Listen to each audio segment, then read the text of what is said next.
Magalang. Ano ba ang magalang? Ano ang nais nitong ipinakahulugan?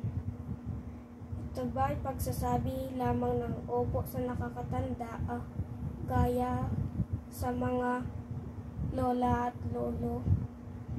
Ang paggalang ba ay nakikita lamang sa pagmamano? Ano ba ang tunay na sinisimbolo nito? Ang paggalang ay ang matamang pagkikinig at pagtrato sa iba sa kaibig-ibig. Ang paggalang ay pagtanggap sa kaibahan at pagkilala sa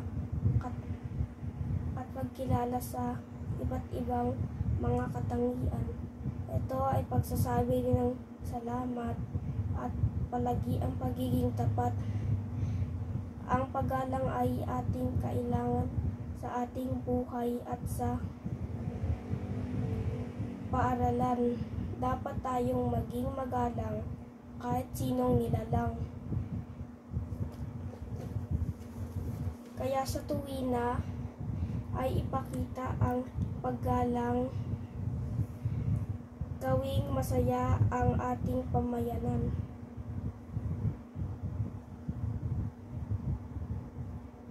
Dahil kung ating iginagalang ang bawat tao, tayo'y